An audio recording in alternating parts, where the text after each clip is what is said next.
स्वागत है दोस्तों आपका हमारे इस ज्ञान यात्रा में। आज हम एक ऐसे विषय पर बात करेंगे जो हमारी पूरी जिंदगी बदल सकता है। विषय है मन में अच्छे विचार कैसे लाएं। दोस्तों, हमारा मन एक बगीचे की तरह है। अगर इसमें अच्छे बीज बोए जाएंगे तो फूल खिलेंगे और खुशबू फैलेगी। लेकिन अगर इसमें खरपतवार बो दिए गए तो कांटे और झाड़ियां भर जाएंगी। ठीक यही हाल हमारे विचारों का है। हमारे विचार ही हमारे जीवन का भविष्य तय करते हैं। चाणक्य ने कहा था, मनुष्य अपने विचारों से ही महान या तुच्छ बनता है। मतलब हमारे विचार ही हमें सफलता या असफलता की ओर ले जाते हैं। तो सवाल है, हम मन में अच्छे विचार कैसे लाएं? आइए 5 गहरे और व्यावहारिक उपायों को समझते हैं। 1. सत्संग और अच्छी संगति का महत्व। दोस्तों, इंसान वही बनता है जिस संगति में रहता है। अगर आप बुरे लोगों की संगति में, जहां हर वक्त गॉसिप, चुगली और नकारात्मक बातें होती है, तो धीरे धीरे आपके विचार भी वैसे ही हो जाएंगे।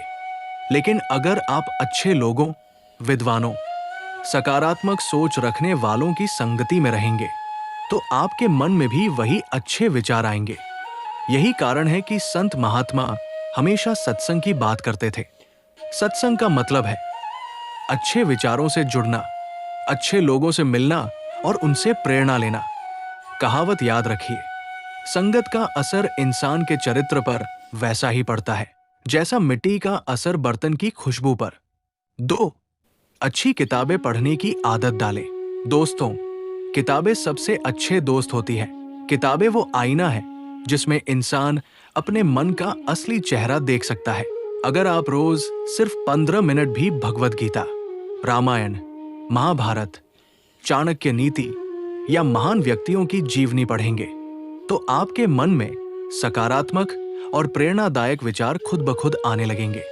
याद रखिए, जैसे शरीर को रोज स्नान की जरूरत होती है, वैसे ही मन को अच्छे विचारों से स्नान की जरूरत होती है। 3. सुबह का समय विचारों की नींव। सुबह उठते ही जो पहला विचार हमारे मन में आता है, वही पूरा दिन प्रभावित करता है। आजकल लोग सुबह उठते ही मोबाइल खोलकर सोशल मीडिया देखते हैं। नतीजा तुलना, ईर्ष्या और तनाव का जहर दिन भर मन में भर जाता है। लेकिन अगर आप सुबह उठकर भगवान का स्मरण करेंगे, गीता का एक श्लोक पढ़ेंगे या कोई सकारात्मक वचन बोलेंगे, तो पूरा दिन अच्छे विचारों से भरा रहेगा। इसलिए सुबह का समय सबसे पवित्र है। इसे बेकार चीजों में मत गवाइए। 4. कर्म पर ध्यान दे, फल पर नहीं। दोस्तों, नकारात्मक विचार अक्सर तब आते हैं जब हम सिर्फ परिणाम के बारे में सोचते हैं। अगर मैं असफल हो गया तो, अगर लोग हंसे तो, अगर मेहनत बेकार गई तो। यही चिंताएं हमारे मन को कमजोर करती है। लेकिन गीता कहती है, कर्म करो, फल की चिंता मत करो। जब हम अपना पूरा ध्यान सिर्फ कर्म पर लगा देते हैं, तो मन नकारात्मक विचारों से खाली होकर सकारात्मक ऊर्जा से भर जाता है। 5. नकारात्मकता से दूरी बनाएं। हमारे विचार वही बनते हैं जो हम देखते और सुनते हैं। टीवी के बुरे शो, सोशल मीडिया की फालतू तुलना, गॉसिप करने वाले लोग, ये सब हमारे मन में जहरीले बीज बोते हैं। हमें ये तय करना होगा कि कौन सी चीजें हमारे मन को अच्छा बना रही है और कौन सी बुरा। जैसे आप गंदा खाना खाने से बचते हैं, वैसे ही गंदे विचार पैदा करने वाले कंटेंट से बचना चाहिए। एक बार एक राजा ने अपने मंत्री से पूछा, मन में हमेशा अच्छे विचार कैसे आए? मंत्री ने राजा को एक बगीचे में ले जाकर कहा, महाराज, अगर आप रोज इस बगीचे की देखभाल करेंगे, खरपतवार हटाएंगे और फूलों को पानी देंगे, तो यहां खुशबू ही खुशबू फैलेगी। लेकिन अगर आप इसे छोड़ देंगे तो इसमें कांटे और झाड़ियां भर जाएंगी। ठीक वैसे ही मन है, अगर आप अच्छे विचार रोज बोते रहेंगे तो आपका जीवन खुशबू से भर जाएगा। दोस्तों, मन में अच्छे विचार लाने के लिए संगति सुधारें, अच्छी किताबें पढ़ें, सुबह को पवित्र बनाएं, कर्म पर ध्यान दें और नकारात्मकता से दूरी बनाएं। याद रखिए, विचार बीज है और जीवन उसका फल है। जो बीज आप मन में बोएंगे, वही जीवन में उगेगा। दोस्तों, पिछले पार्ट में हमने समझा कि मन में अच्छे विचार लाने के लिए सत्संग, अच्छी किताबें, सुबह का समय, कर्म पर ध्यान और नकारात्मकता से दूरी कितनी जरूरी है। अब इस दूसरे पार्ट में हम और भी गहरे और व्यावहारिक तरीकों पर बात करेंगे जो हमारे मन को शुद्ध करेंगे और हमें अच्छे विचारों की ओर ले जाएंगे। 1. ध्यान और प्राणायाम। दोस्तों, मन की अशांति ही बुरे विचारों की जड़ है। जैसे गंदे तालाब में चांद का प्रतिबिंब साफ नहीं दिखता, वैसे ही अशांत मन में अच्छे विचार टिकते नहीं। समाधान है ध्यान और प्राणायाम। रोज 10 से 15 मिनट गहरी सांस लेकर ध्यान करें। मन को सांसों पर टिकाएं। धीरे धीरे मन शांत होगा और अच्छे विचार खुद ब खुद आने लगेंगे। याद रखिए, शांत मन ही अच्छे विचारों का घर है।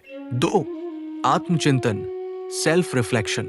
दोस्तों, हम दिन भर बहुत सारे काम करते हैं, लेकिन शायद ही कभी ये सोचते हैं कि हमने कैसा सोचा, कैसा व्यवहार किया।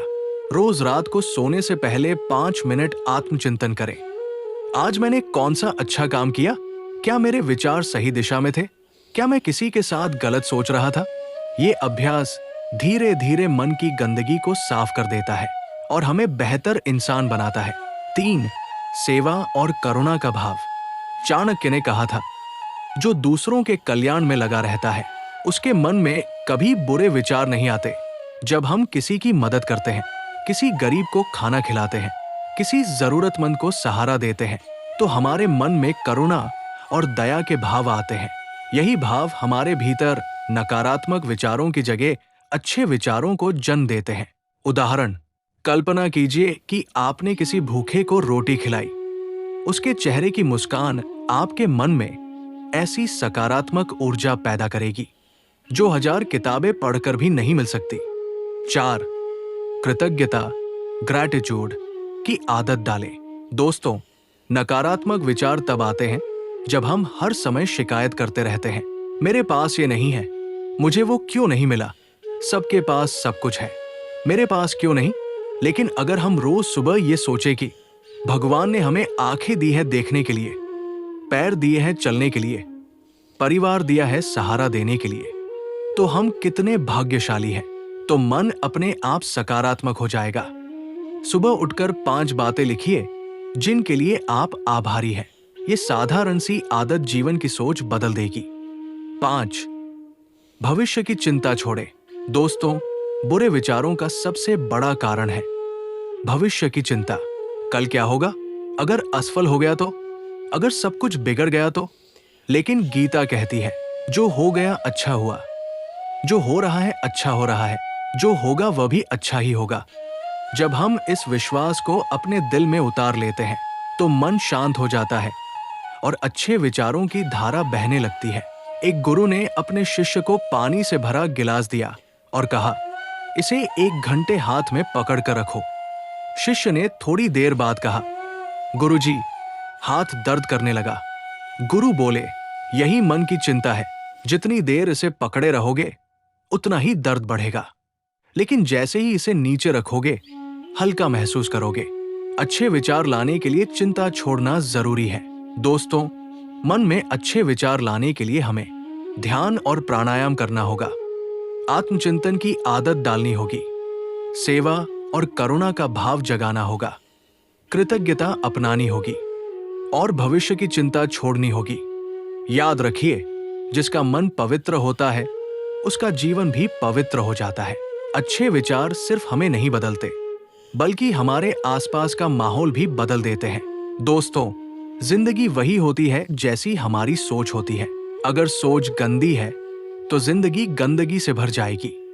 अगर सोच सकारात्मक है तो जिंदगी फूलों जैसी खिल उठेगी। हमने इन दोनों पार्ट्स में समझा कि मन में अच्छे विचार लाने के लिए हमें चाहिए अच्छी संगति, अच्छी किताबें, सुबह का पवित्र समय, कर्म पर ध्यान, नकारात्मकता से दूरी, ध्यान और प्राणायाम, आत्मचिंतन, सेवा और करुणा, कृतज्ञता और भविष्य की चिंता से मुक्ति। विचार ही हमारे भाग्य का निर्माता है। जैसे विचार होंगे वैसा ही हमारा व्यक्तित्व बनेगा और जैसा व्यक्तित्व बनेगा वैसा ही हमारा जीवन बनेगा। तो दोस्तों, आज से ठान लीजिए कि आप अपने मन को अच्छे विचारों से भरेंगे, क्योंकि मन बदलता है तो नजरिया बदलता है, नजरिया बदलता है तो जिंदगी बदल जाती है। आत्मा शाश्वत है, न उसका जन्म है न मृत्यु। शरीर बदल जाता है, लेकिन आत्मा कभी नष्ट नहीं होती। जैसे हम पुराने कपड़े उतारकर नए पहन लेते हैं, वैसे ही आत्मा भी नया शरीर धारण करती है। इस सत्य को स्वीकार करने से जीवन में दुख कम हो जाते हैं और हिम्मत बढ़ती है। कर्म करते रहना ही मनुष्य का धर्म है। जो भी कार्य मिले उसमें पूरी ईमानदारी और लगन से जुटना चाहिए।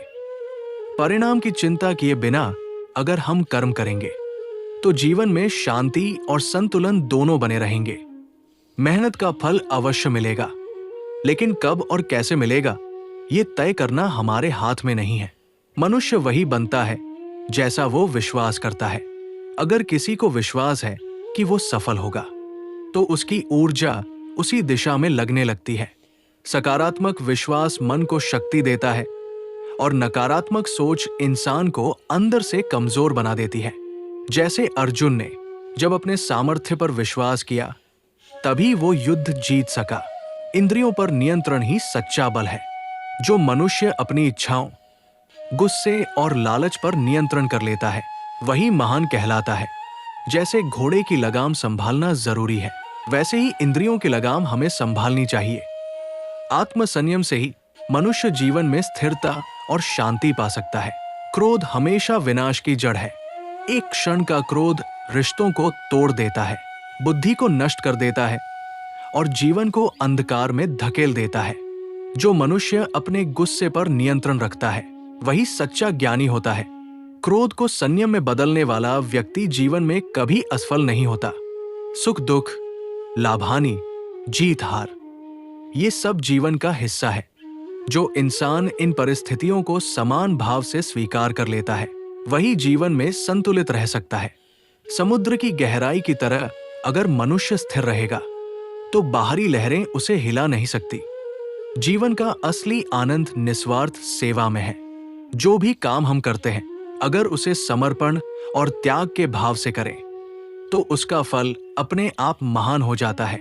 जैसे माता अपने बच्चों के लिए निस्वार्थ भाव से सब कुछ करती है, वैसे ही अगर हम समाज और परिवार के लिए बिना स्वार्थ के काम करें तो सुख और संतोष दोनों मिलते हैं। मृत्यु से डरना व्यर्थ है।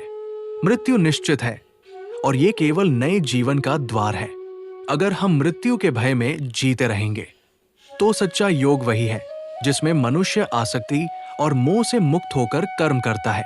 जब व्यक्ति अपने काम को सिर्फ अपने लाभ के लिए नहीं बल्कि कर्तव्य मानकर करता है तभी उसका जीवन सफल बनता है। आसक्ति से किया गया कर्म बंधन लाता है, जबकि निस्वार्थ कर्म मुक्ति देता है। ज्ञान सबसे बड़ी शक्ति है। धन और बल से ज्यादा प्रभावशाली वह है जिसके पास सच्चा ज्ञान है। ज्ञान ही अज्ञान के अंधकार को मिटाता है और मनुष्य को सही दिशा दिखाता है। जो व्यक्ति निरंतर सीखने और समझने में लगा रहता है वही समय आने पर हर समस्या का समाधान निकाल सकता है। भक्ति मन को शुद्ध करती है। जब इंसान पूरी श्रद्धा और विश्वास के साथ ईश्वर का स्मरण करता है तो उसके भीतर की नकारात्मकता धीरे धीरे खत्म हो जाती है। भक्ति का मतलब केवल पूजा पाठ नहीं है, बल्कि अपने हर काम में ईश्वर का अंश देखना और सबके प्रति करुणा रखना है। समर्पण ही शांति का मार्ग है। जब हम अपने अहंकार, इच्छाओं और चिंताओं को ईश्वर को समर्पित कर देते हैं तो मन हल्का हो जाता है। जो व्यक्ति समर्पण करना सीख लेता है उसके लिए जीवन का हर संघर्ष आसान हो जाता है। निष्काम प्रेम सबसे पवित्र है। जब हम किसी से बिना स्वार्थ के प्रेम करते हैं तो वही प्रेम हमें आत्मिक सुख देता है। स्वार्थी प्रेम कभी टिक नहीं सकता, लेकिन निष्काम प्रेम मनुष्य को दिव्यता के करीब ले जाता है। जो अपने मन पर विजय पा लेता है वही सच्चा विजेता है। बाहरी दुनिया को जीतना आसान है, लेकिन अपने विचारों और भावनाओं को जीतना कठिन है। जो व्यक्ति अपने मन को साध लेता है उसके लिए असंभव भी संभव हो जाता है। कर्तव्य से बढ़कर कुछ नहीं है। जीवन में चाहे परिस्थिति कितनी भी कठिन क्यों न हो, मनुष्य को अपने कर्तव्य का पालन करना चाहिए। जो व्यक्ति अपने कर्तव्य से भागता है वो न खुद को संतुष्ट कर सकता है और न ही दूसरों को। संयम और मध्यम मार्ग ही श्रेष्ठ है। अतिशय भोग भी बुरा है और कठोर त्याग भी। गीता सिखाती है कि संतुलन बनाए रखना ही श्रेष्ठ जीवन का मार्ग है। जब इंसान संतुलित आचरण करता है तभी वो सुख और शांति दोनों का अनुभव कर सकता है। क्षमा सबसे बड़ा गुण है। क्षमा करने से न सिर्फ सामने वाला हल्का होता है बल्कि हम खुद भी भीतर से शांत हो जाते हैं। बदला लेने से केवल वैर बढ़ता है, लेकिन क्षमा करने से दिल का बोझ उतर जाता है और रिश्तों में मधुरता आती है। हर संकट एक अवसर है। जब जीवन में कठिनाइयां आती है तो वे हमें मजबूत बनाने के लिए आती है। अगर हम चुनौतियों से डरने की बजाय उनका सामना करें तो वे हमें ऊंचाइयों तक ले जाती है। कठिनाई ही वो कसौटी है जिस पर इंसान का असली चरित्र निखरता है। ईश्वर हमेशा हमारे साथ है। जब हम ये विश्वास कर लेते हैं कि परमात्मा हमारे हर कदम पर हमारे साथ है तो जीवन का डर खत्म हो जाता है। अकेलापन और निराशा तभी महसूस होती है जब हम ये भूल जाते हैं कि भगवान हर समय हमारे हृदय में विराजमान है।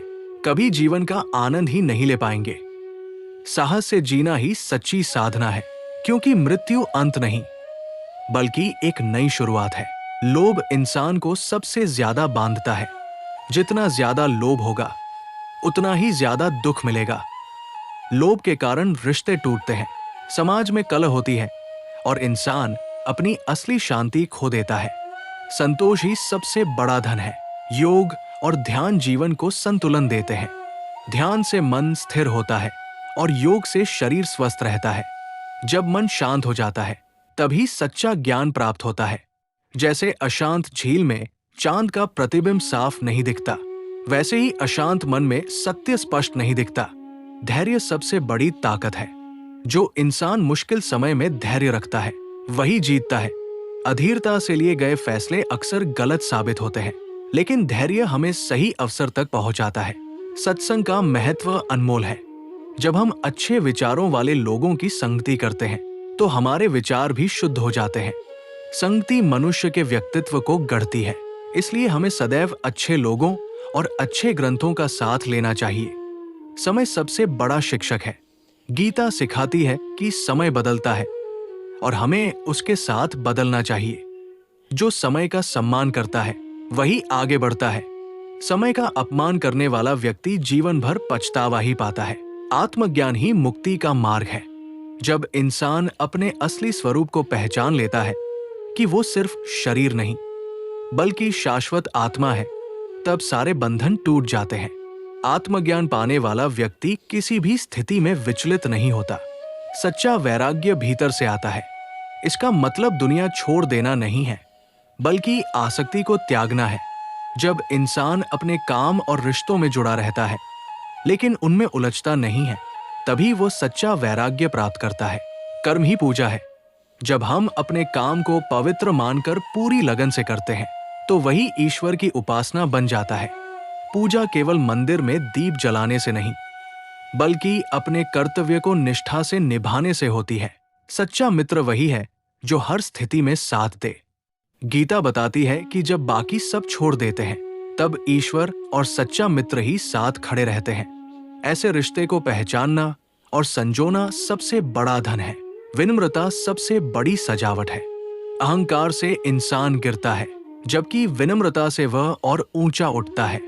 विनम्र व्यक्ति ही सबके दिल में जगह बना पाता है और लंबे समय तक याद किया जाता है। साहस के बिना जीवन अधूरा है। भय मनुष्य की प्रगति रोक देता है, लेकिन साहस उसे असंभव को संभव करने की ताकत देता है।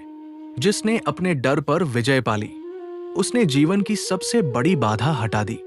कर्तव्य और धर्म साथ साथ चलते हैं। धर्म का पालन करने के लिए कर्तव्य निभाना जरूरी है।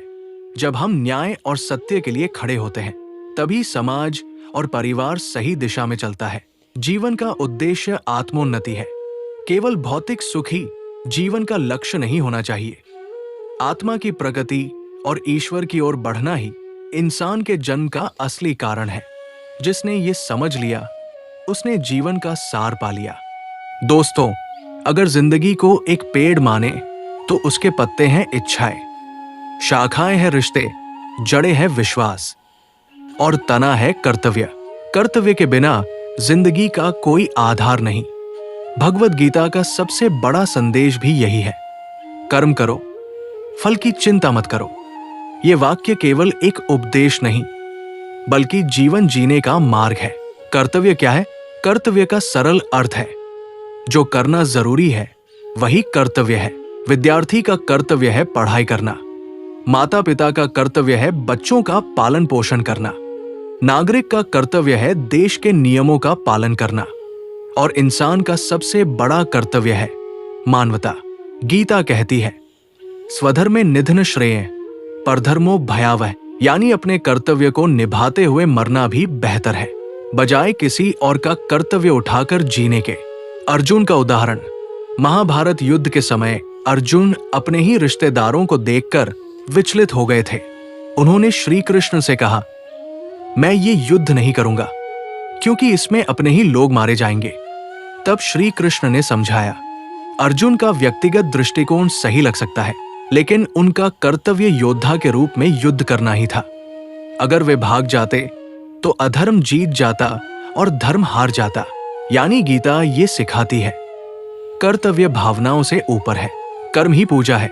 आज के जमाने में लोग कहते हैं, मेरे पास समय नहीं है पूजा पाठ का, लेकिन गीता कहती है, हर कर्म अगर निस्वार्थ भाव से किया जाए तो वही पूजा है।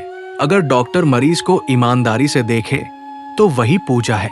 अगर किसान खेत में मेहनत करे तो वही पूजा है। अगर विद्यार्थी लगन से पढ़े तो वही पूजा है। कर्तव्य को सच्चाई और निष्ठा से निभाना ही सबसे बड़ी भक्ति है। फल की चिंता क्यों नहीं करनी चाहिए? हम सब मेहनत करते हैं, लेकिन परिणाम की चिंता हमें कमजोर बना देती है। रिजल्ट क्या आएगा? बिजनेस चलेगा या नहीं? लोग क्या कहेंगे? गीता कहती है, कर्म करो, फल की चिंता मत करो।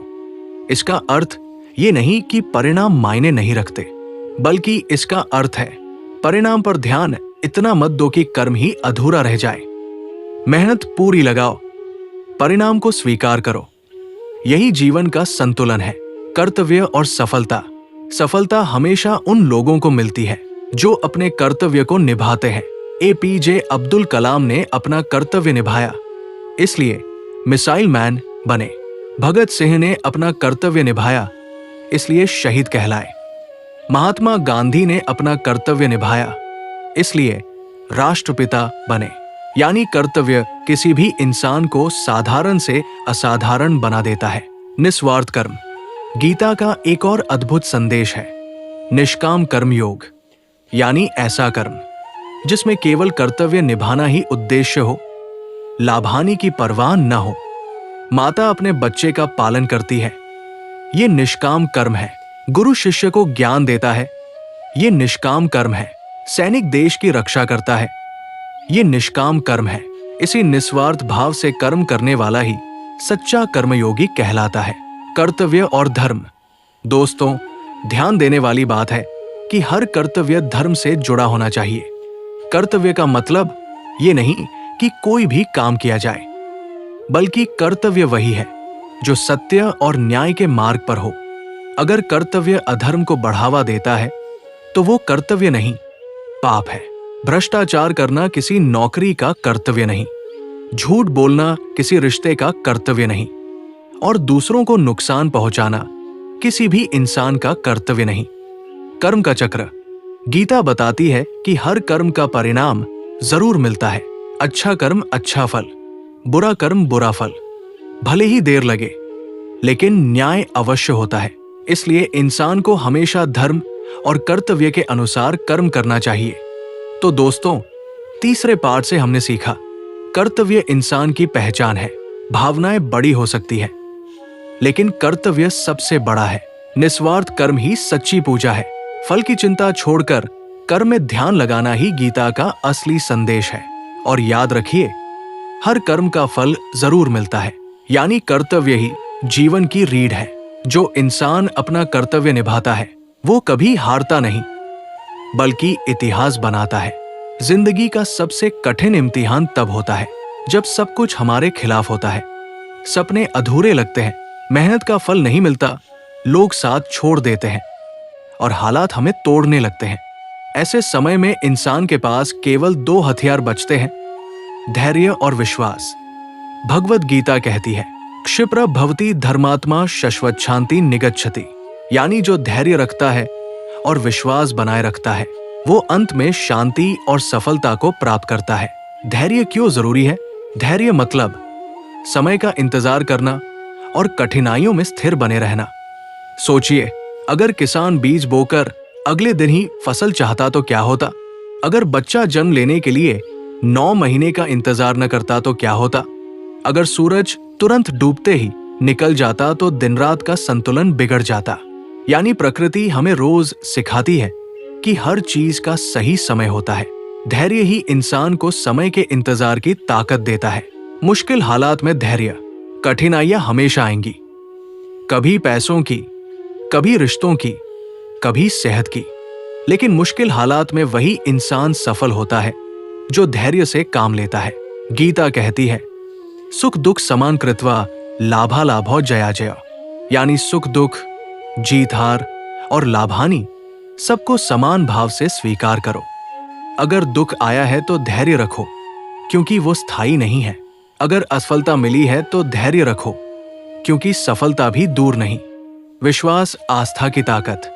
धैर्य के साथ दूसरा सबसे बड़ा स्तंभ है विश्वास। विश्वास 2 स्तर पर होना चाहिए। खुद पर विश्वास कि मैं कर सकता हूं, भगवान पर विश्वास कि जो होगा अच्छे के लिए होगा। भगवद गीता हमें यही सिखाती है, मानुस्मर युध्य च, यानी भगवान को याद करो और अपना कर्म करते रहो। विश्वास इंसान को हिम्मत देता है, और जब इंसान हार मानने लगता है तब विश्वास ही उसे फिर से उठाता है। उदाहरण, रामायण में सीता जी ने 14 साल का वनवास और लंका की कैद सहन की। धैर्य और भगवान राम पर विश्वास ही उनकी ताकत था। महाभारत में पांडवों ने 13 साल का वनवास सहा। अगर धैर्य और श्री कृष्ण पर विश्वास न होता तो धर्म की जीत असंभव थी। महात्मा गांधी ने स्वतंत्रता संग्राम में धैर्य और अहिंसा का मार्ग चुना। विश्वास ने ही उन्हें अंत तक टिकाए रखा। यानी हर महान कहानी के पीछे धैर्य और विश्वास ही आधार है। अधैर्य क्यों खतरनाक है? अधैर्य इंसान को गलत फैसले लेने पर मजबूर कर देता है। अधैर्य में आकर लोग गुस्सा कर बैठते हैं। अधैर्य में आकर रिश्ता तोड़ देते हैं। अधैर्य में आकर मेहनत छोड़ देते हैं, और यही अधैर्य सबसे बड़ा नुकसान करता है। गीता हमें सिखाती है, जो धैर्यवान है वही विजयी है। विश्वास खोना खुद को खोना। जब इंसान खुद पर या भगवान पर से विश्वास खो देता है तो जिंदगी का आधार हिल जाता है। खुद पर विश्वास नहीं तो मेहनत अधूरी रह जाएगी। भगवान पर विश्वास नहीं तो मन हमेशा डर और चिंता से भरा रहेगा। इसलिए विश्वास केवल धार्मिक आस्था नहीं बल्कि मानसिक शक्ति है। धैर्य और विश्वास का मेल। धैर्य और विश्वास दोनों साथ हो तो कोई भी इंसान हार नहीं सकता। धैर्य कहता है रुको, समय बदलेगा। विश्वास कहता है डरो मत, भगवान तुम्हारे साथ है। ये दोनों मिलकर इंसान को हर मुश्किल से निकाल लाते हैं। अभ्यास। धैर्य और विश्वास को बढ़ाने के लिए कुछ छोटे अभ्यास। हर कठिनाई में खुद से कहें ये भी बीत जाएगा। रोज 5 मिनट शांत बैठकर सांसों पर ध्यान दें। हर सुबह एक मंत्र या सकारात्मक वाक्य दोहराए, मैं सक्षम हूं, भगवान मेरे साथ है। असफलता के बाद खुद को दोष न दे बल्कि उससे सीख ले। तो दोस्तों, इस चौथे पार्ट से हमने सीखा, धैर्य समय का इंतजार करने की ताकत है। विश्वास हिम्मत और आस्था का आधार है। अधैर्य और अविश्वास इंसान को कमजोर बनाते हैं। धैर्य प्लस विश्वास सफलता और शांति। याद रखिए, हवाएं रुख बदल सकती है लेकिन धैर्य और विश्वास वाला इंसान अपनी मंजिल जरूर पा लेता है। तो दोस्तों, आइए हम सब मिलकर ये संकल्प लें। सोच को सकारात्मक बनाएंगे, आत्मसंयम को अपनी ढाल बनाएंगे, कर्तव्य को पूजा मानेंगे, धैर्य और विश्वास को अपनी ताकत बनाएंगे और आत्मा की अमरता को समझकर मोक्ष की राह पर बढ़ेंगे। याद रखिए, गीता केवल पढ़ने के लिए नहीं, जीने के लिए है। अगर आपको ये वीडियो पसंद आया हो तो इसे लाइक, शेयर और सब्सक्राइब जरूर करें ताकि गीता का संदेश और भी लोगों तक पहुंचे। हम फिर मिलेंगे एक और नई सीख के साथ। जय श्री कृष्ण।